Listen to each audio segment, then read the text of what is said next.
Delight IAS पर आप सभी का एक बार फिर से बहुत बहुत स्वागत है।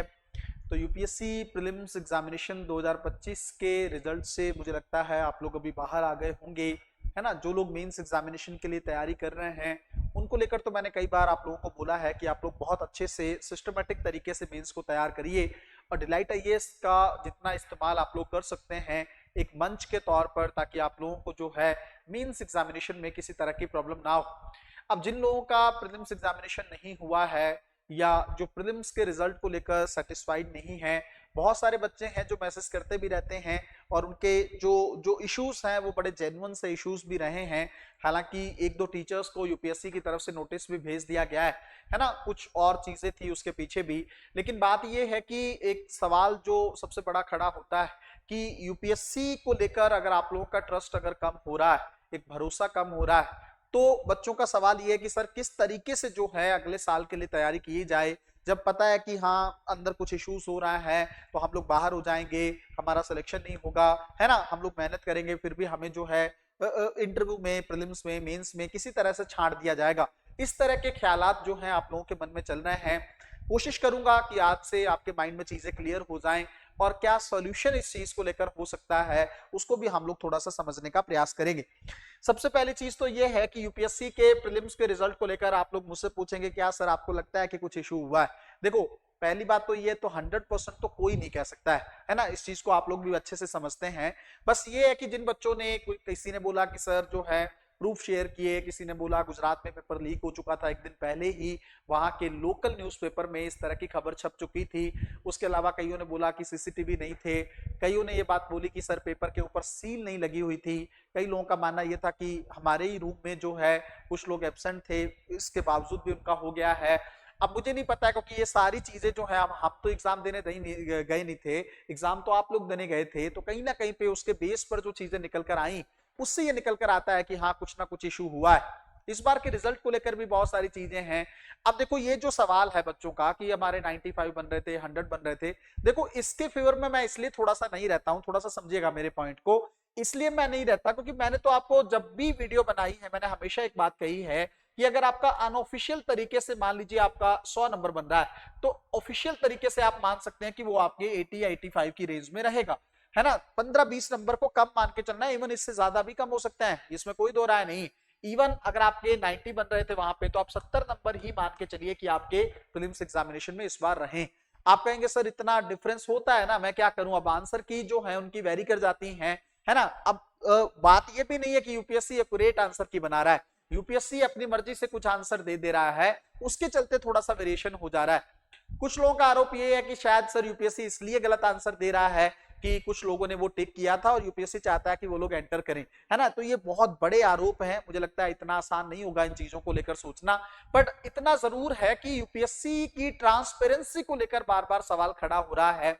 एक हिडन संस्थान के तौर पर आंसर कीज को इतना लेट जारी करना, या उसके अंदर भी इनकरेक्ट आंसर को जारी करना, या क्वेश्चंस को डिलीट कर देना, है ना, कट ऑफ के बारे में एक साल तक कुछ ना बताना, ये चीजों पर सवाल खड़ा हो रहा है। और मुझे लगता है लगभग लगभग जितने भी सेंसिबल टीचर हैं उन्होंने इसी चीज को लेकर बात की। अब बाकी कोई किसी भी तरह की बात कर रहा हो, स्कैम, ये वो सारी चीजें देखो सिस्टमेटिक तरीके से ही चलना ज्यादा बेहतर होता है। सवाल जरूर हैं जिनका जवाब यूपीएससी को देना चाहिए, बट अगर हम लोग ये बात करें कि भाई सब कुछ करप्ट हो चुका है, सब स्कैम हो चुका है, ये चीजें थोड़ा सा मुझे प्रैक्टिकली अभी सही नहीं लग रही हैं। आप लोगों को भी थोड़ा सा संयम से ही चीजों को लेकर आगे बढ़ना चाहिए, क्योंकि यूपीएससी के साथ देखो एक संवैधानिक संस्था रही है, एक बहुत अच्छा इतिहास इस संस्था का रहा है। ऐसा नहीं है कि मैं उसके फेवर में हूं या उसके अगेंस्ट हूं, आप समझिएगा मेरी बात को। देखो, जो जेन्युइन डिमांड है उसको लेकर आप लोगों की बात होनी चाहिए, और जो इधर उधर की चीजें हैं उसको लेकर थोड़ा साइड में रख के ही आप लोगों को आगे बढ़ना होगा। एक सवाल आप लोगों का रहता है कि क्या सर इस बार के रिजल्ट को लेकर चीजें फिर से होंगी या कुछ यूपीएससी इस बारे में सोच सकता है। ये तो देखो कोर्ट के माध्यम से ही हो सकता है, ऐसे नहीं है कि यूपीएससी खुद से ही इस चीज को लेकर सोच ले।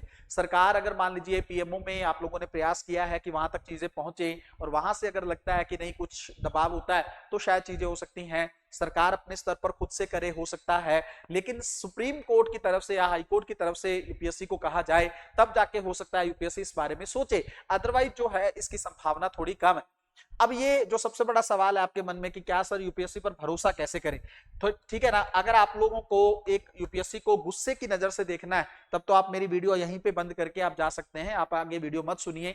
बट अगर आप चाहते हैं कि ठीक है, मतलब हो सकता है मुझसे भी कुछ कमियां रही हो सकता है मेरा स्कोर उस लेवल का ना रहा हो। देखो एक बात मैंने बार बार क्लियर की है, जिन लोगों का स्कोर 95 प्लस रहा है अनऑफिशियल की से, उनका रिजल्ट में नाम आया है। ऐसे मैंने कई सारे एग्जाम्पल देखे हैं। इवन कई लोगों ने 90 वाले की भी बात की है कि सर मेरा इतना एक्यूरेट बन रहा था और मेरा क्वालिफाई हो गया है, मुझे दिक्कत नहीं हुई, पर मेरा कंडीशन ये थी, मेरा सीसेट भी अच्छे से निकल रहा था, सीसेट में मेरे 100 से ज्यादा नंबर थे। अब कई बच्चों के सीसेट में 75 या 80 है, तो सीसेट में 20 नंबर कम करोगे तो बाहर हो गए ना आप लोग। ये भी तो सोच के चलो ना इस चीज को लेकर। अब देखो अंदर, मैं फिर से नहीं कह रहा, अभी भी मैं ये बात नहीं कह रहा कि यूपीएससी में सब कुछ फेयर तरीके से ही हुआ है। आप लोगों की बातें कुछ हद तक सही हो सकती हैं, लेकिन उसको लेकर यूपीएससी कितना उसको एक्सेप्ट करता है, उसको लेकर क्या जो है कदम उठाता है, ये आने वाले समय में देखने वाली बात होगी। अभी के लिए क्योंकि देखो आपको भी पता है कि रिजल्ट आए भी समय हो चुका है, अगले साल का भी एग्जाम आप लोगों को देना है, या अगर आप मान लीजिए सोच रहे हैं तो अगर आप समय ज्यादा खराब कर देंगे इन्हीं चीजों को लेकर तो इसको टारगेट अच्छे से नहीं कर पाएंगे। वो आपका डिसीजन है कि आपको अगले साल एग्जाम देना है कि नहीं देना है, मैं उस बारे में कुछ नहीं बोलूंगा। इसको लेकर मैंने एक वीडियो पहले भी बता दी है कि आगे आप लोगों को क्या करना चाहिए, किसके कितने अटेम्प्ट हुए हैं उसके हिसाब से मैंने उसमें बता दिया है। बट जो भरोसे वाली बात है ना, देखो अगर आप इतना भरोसा तोड़ दोगे ना फिर तो आप तैयारी नहीं कर पाओगे। अगर आप इतना सोच के चल लोगे कि 100% स्कैम हो गया, फिर तो देखो कुछ नहीं हो पाएगा। थोड़ा सा मन में ये मानकर चलो। मैं कहता हूं देखो अभी उसका नेगेटिव साइड ना देखकर अभी अपने बारे में थोड़ा सा आप लोगों को सोच लेना चाहिए कि हो सकता है चलो मेरा ही अच्छा स्कोर ना बना हो, या मैंने सिली मिस्टेक्स ज्यादा कर दी हो, या हो सकता है जिन क्वेश्चंस को लेकर मैं अड़ा हुआ हूं कि ये क्वेश्चन का आंसर ये होना चाहिए, यूपीएससी ने उसका आंसर कुछ और मान लिया हो।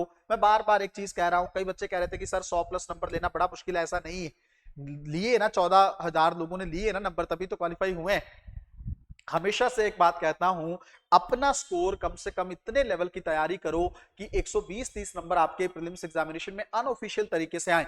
इसका मतलब ज्यादा नहीं तो एक्यूरेट तरीके से 50 क्वेश्चन आपके काट पीट के अगर सही बैठते हैं, आप निश्चिंत होकर मेंस एग्जामिनेशन की तैयारी कर सकते हैं। कोई डाउट ही नहीं है उसमें। आपको मेरी या किसी की भी कट ऑफ वीडियोस को देखना नहीं पड़ेगा, किसी का भी प्रेडिक्शन नहीं चाहिए आपको। आप ऑलरेडी पता है कि आपको चीजें आपकी आराम से हो जाएंगी। तो इसको लेकर भी थोड़ा सा काम करो ना। अगर 100 सवालों के अंदर मान लीजिए मैं कहता हूं 10 सवालों के अंदर इशू भी है ना, 10 ही होंगे, इतने भी नहीं होंगे मुझे लग रहा है, 7-8 सवाल हो सकते हैं, 6-7 सवाल हो सकते हैं जिनके अंदर दिक्कत है, सब्जेक्टिविटी है, छोड़ दो। बाकी 90 सवाल के अंदर तो कम से कम इतना स्कोर आना चाहिए ना। 90 सवाल के अंदर अगर आपके एक्यूरेट 50 सवाल सही हो पा रहे हैं तब ज्यादा दिक्कत नहीं होनी चाहिए आपको।